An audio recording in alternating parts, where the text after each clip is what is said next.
The human face. It makes us who we are. It is the centre of our senses, and as such, it is vital in the way we communicate. But not what you think. Yes, we use our mouths to talk, but our faces are much more than that for broadcasting our thoughts and feelings.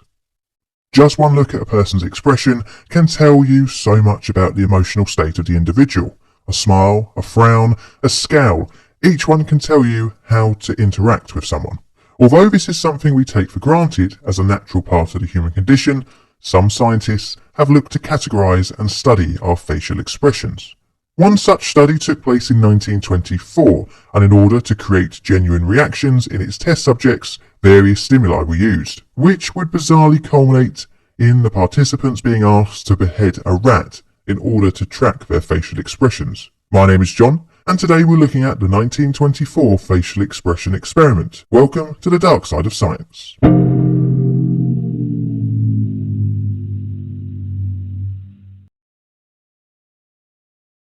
Carney Landis was born on the 11th of January 1897 in West Alexandria, Ohio, a small town with a population of around 700 at the end of the 19th century. Carney would attend State University, where he majored in psychology, graduating in 1921.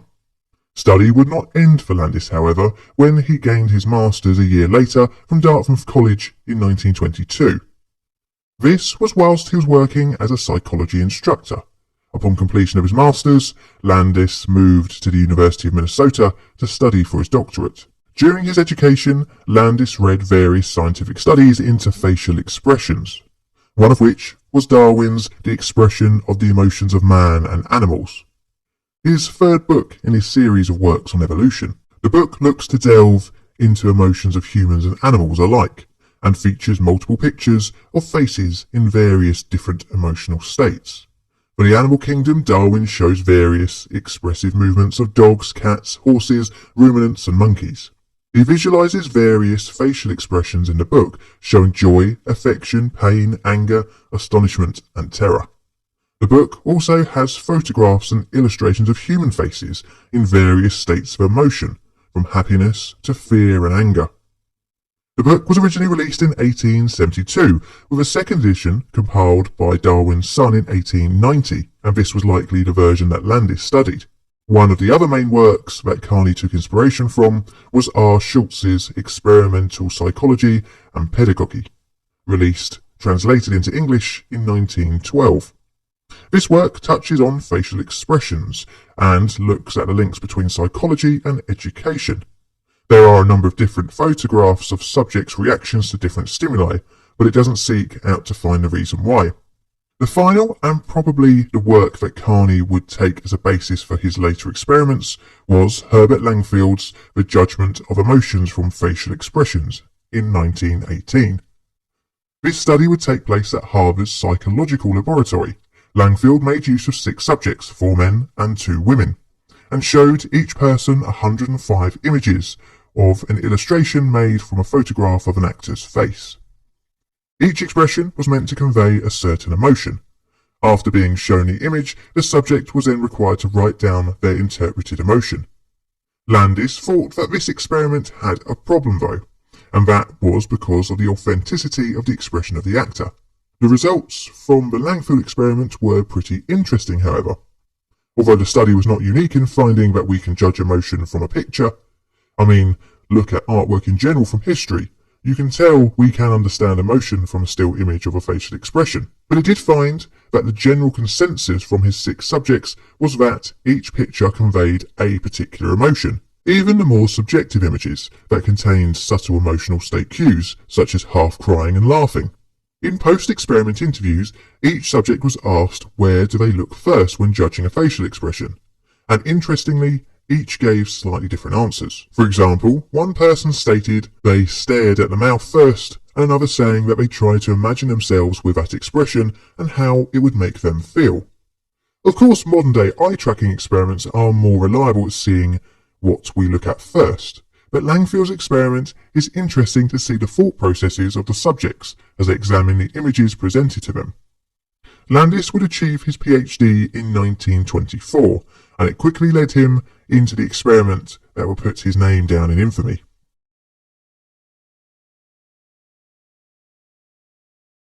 Landis took from the books and papers he had studied and saw a question unanswered. What is one's facial expression when exposed to real-world stimuli? Schulze's experimental psychology and pedagogy did touch on this by giving children bitter, sour and sweet-tasting items and photographed their expressions. However, Landis wanted to go deeper. He wanted to see if there was universal expressions for certain stimuli. Landis started off with his studies of emotional reactions, a preliminary study of facial expression in mid-1924.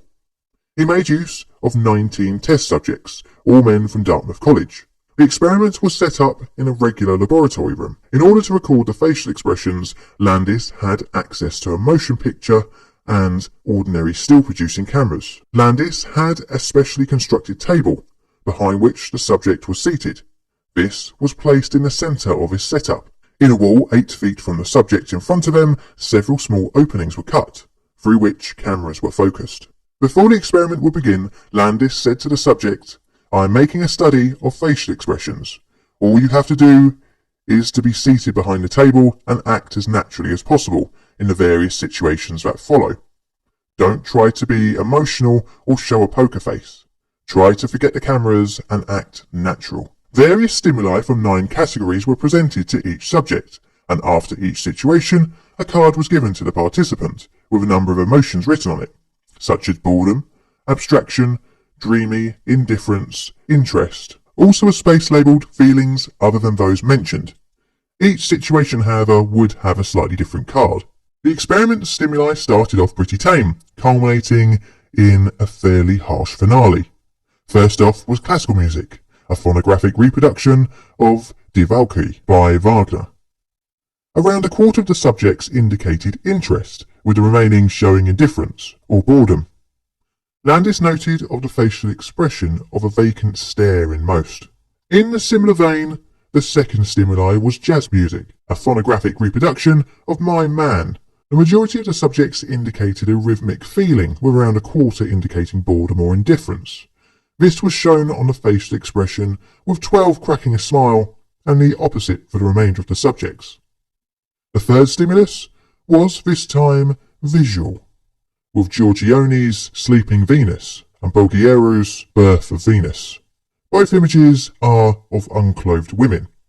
Most indicated sex appeal and aesthetic appreciation, with the remaining indicating indifference.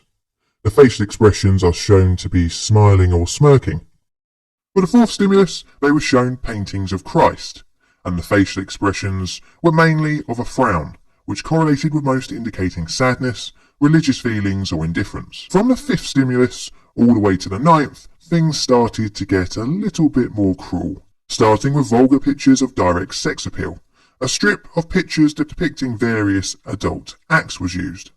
The subjects recorded disgust, repulsion, sex appeal, and feelings of absurdity and grotesque. The facial expressions were a mixture of smirking all the way to pure disgust, but interestingly, each subject let out a noticeable gasp when shown the stimuli. The sixth stimulus were pictures to arouse horror or disgust. Illustrations in The Diseases of China by Jeffries and Maxwell were used.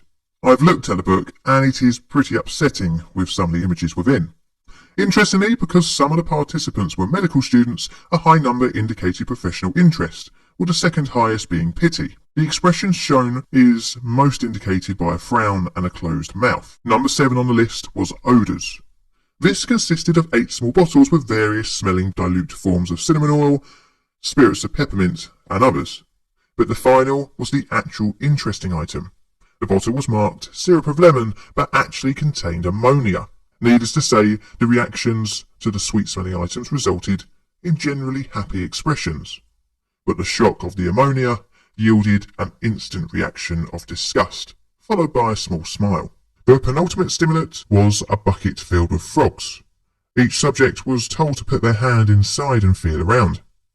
Instantly, a reaction of disgust was recorded until they were allowed to look inside, when most showed signs of relief and even a small smile. The final stimuli seemed to be the most cruel. It too involved a bucket. It had around 6 inches of water inside, and the subject was told with his right hand to hold onto a metal rod and with his left hand to feel around in the bucket. There was an induction coil placed in the bucket. As soon as the hand touched it, the circuit was complete, and the subject received a substantial electric shock. All of the subject's expressions immediately went to surprise, and in the questionnaire, most indicated surprise and pain. Landis had discovered that he could generate more accurate facial expressions with his initial experiment, but he felt like improvements could be made, and set about planning the next step in his deep dive into expression. He didn't manage to see any universal expression for any of the stimuli, as most of the subjects showed a whole range of slight differences, even including smiling during some of the more shocking situations. Maybe a bigger experiment with more people would help. Taking what he learnt from the earlier 1924 study, he wanted to create ever more real emotional disturbances and record the facial expressions generated. Furthermore, Landis wanted to make use of as many distinct forms of reaction as possible, culminating in significant emotional upset. Instead of the 9 stimulus categories from the first experiment, he upped it to 17, and some went well beyond the boundary of ethical. Also different in the second experiment was that women would be part of the study, as well as recording of blood pressure. 25 subjects would be used, consisting of 12 men, 12 women, and oddly, 1 male child. Another part that Landis criticised of his original study was that of the setting. You see, he felt that the previous setup felt too much like a laboratory. Well, it was, but that it might have coloured the reactions from his subjects, as they were always aware of the experimental nature of the situation they were in. This time around, he sought out to make the experimental room more homely. The walls were redecorated, drapes were placed at the window, and several paintings were hung on the walls, so that the final effect gave a minimal suggestion of a laboratory. This time around, the subjects were seated comfortably at the table. Behind stood a large screen which served as a photographic background. At either side of the subject stood a 1,000-watt lamp in a diffusing reflector. With this, illumination was possible to take better photographs at any time. The second room was used to house all the equipment, including the camera, which shot images through a small hole in the wall facing the subject. A speaking tube and buzzer was provided between the 2 rooms, so that the experimenter in the subject's room could keep the assistant who was handling the apparatus in step with the procedure. Each subject before the experiment had a front and profile photo taken, and then to assist with facial studying after the experiment, each subject had their faces marked with black lines to highlight certain muscle groups. Then another photograph, both front on and in profile, were taken with a grid placed over the camera to assist with later measuring. Every movement of the head was judged after each stimuli, and notes were made on every visual change of each subject's face. Each participant during the study would be subjected to roughly a 3-hour ordeal, and much like Landis's previous study, each stimuli would increase in severity. But the whole experiment was much better choreographed in order to keep the subject guessing, and thus hopefully generate a more genuine reaction to the stimulus. Well, I've spoken around it enough. Let's actually look at the 1924 facial expression study. As I mentioned before, the number of stimuli was increased over the earlier study, and as such, there was some crossover between both experiments. And this was because Landis reused some of the situations. However, he did modify them to achieve a greater reaction. The experiment would start off with the participant signing a slip, stating that they would not divulge any information about the situations they will be exposed to. Then the subject would be led into the experiment room by an experimenter, who in most cases would be Landis himself for the men, and a female assistant for the women. The aforementioned control photographs were taken, and the faces would be marked up. Now, ready, the first stimuli would begin. The first 2 situations were music. That was aimed to calm any nerves of the participants. For the first 10 minutes, the music was the pop music of the day, jazz. This disarmed the subjects, but things would ramp up in the second section when more complex technical music was played. This was marked by their virtuosity and technique, almost having no melody. Photographs and blood pressure measurements were taken. This would be for every section, although the images would be taken at the closest moment to the reveal of the stimuli. The next section brought an interesting subject into the mix, and that was being requested to read St. Luke 6:18-49 out of the Bible. This required the participant to pick from two pieces of paper with a letter printed on it, a T for truth or L for lie. If L was selected, points of circumstantial evidence attaching the participant to some crime were written on. They were then meant to invent a lie which would clear them of the charges on a cross-examination with the experimenter. If T was chosen, then an alibi was provided for the crime. This situation was used to try and induce anxiety and lengthen the total time of the experiment, as well as assert the experimenter's dominance. This is another carry across from the early experiment again. Again, like before, having several bottles with nice smelling fluids within, with the last having ammonia mislabeled again as lemon syrup. Situation 5 will be the first taste of Landis's now trademark of misdirection in order to get a more natural reaction. Landis continues his misleading antics by having the experimenter say the subject had smudged the marks on their face, and as such, they would need to reapply them. The experimenter would then go behind the screen. This would be the point they would signal to the other room to get ready for photographs and blood pressure readings. The experimenter then lit and set off a firecracker under the subject's chair. Needless to say, this yielded a shocked expression from the participant. Although shocking, it has so far been a harmless type of diversion, not much more than a high school prank. This one is more bizarre. The subject was given a sheet of paper and a pencil, and told to write a full description of the meanest, or most contemptible, or most embarrassing thing they ever did. As soon as they were finished, the experimenter would then read aloud this confession. Again, embarrassment and anxiety was the aim of the game here. Strangely, Landis wanted to see if he could make a universal joke to invoke a laugh, but this section was promptly removed after the second participant shrugged off the apparent humorous quip.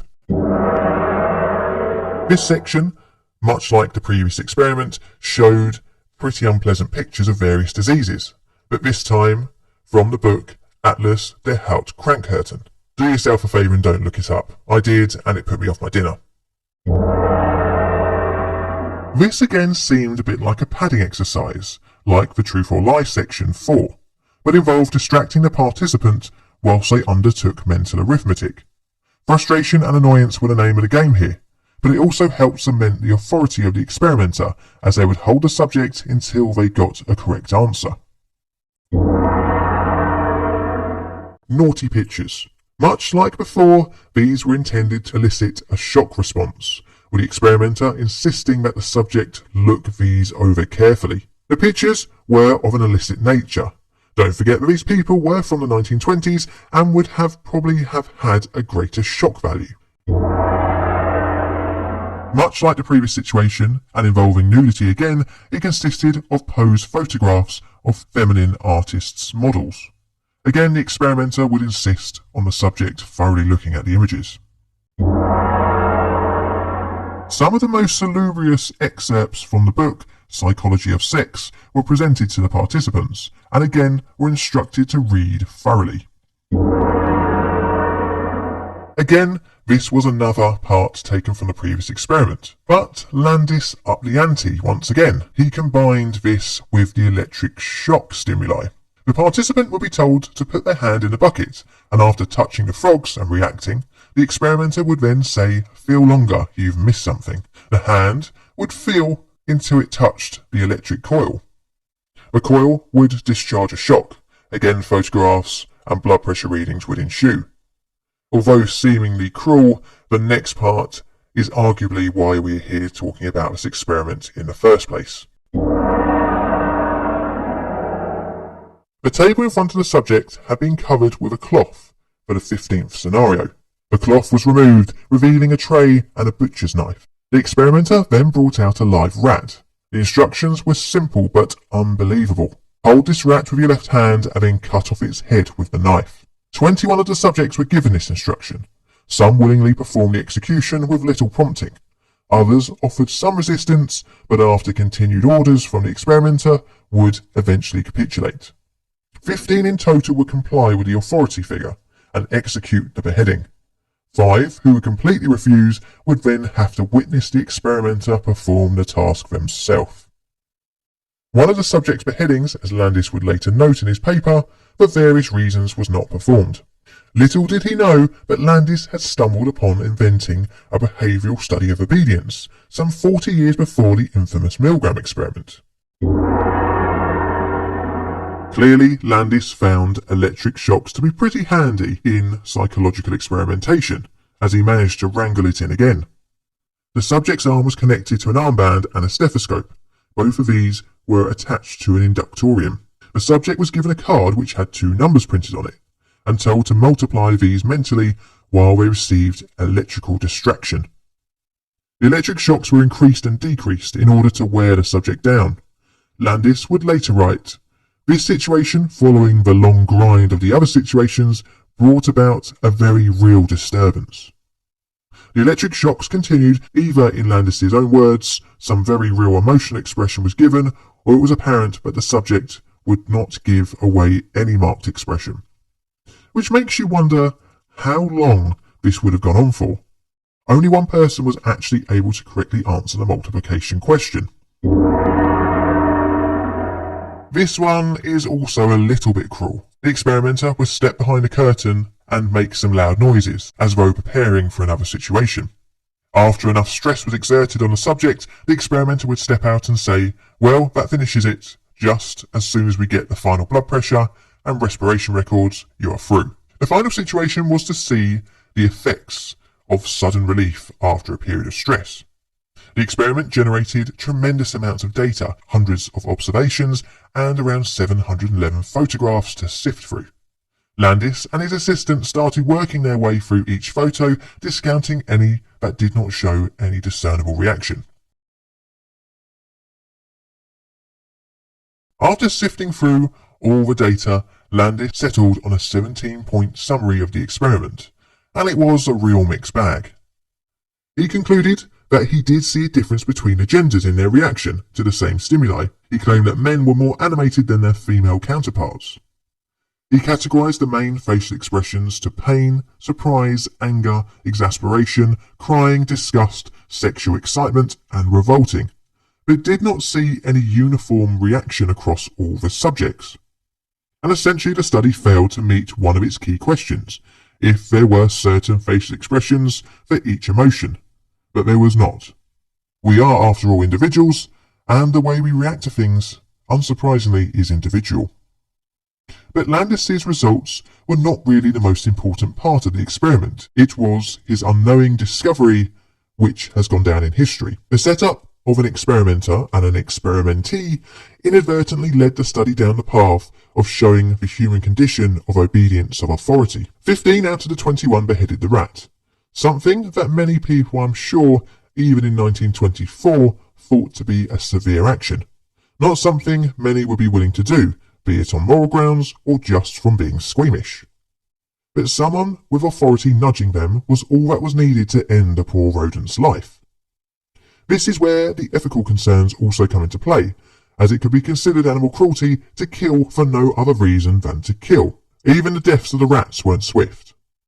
In Landis's notes, he said, "The effort and attempt to hurry usually resulted in a rather awkward and prolonged job of decapitation." Another big criticism comes from the fact the participants were essentially exposed to some low-level psychological torture, with the writing down secrets, electric shocks, animal murder, and scaring them with unexpected loud noises.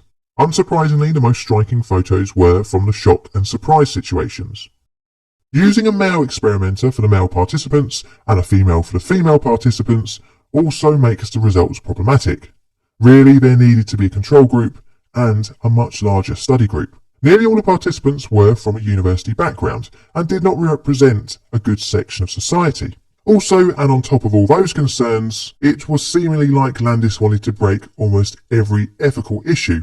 He even had one child participant, which brings up the problem for just this one subject of informed consent.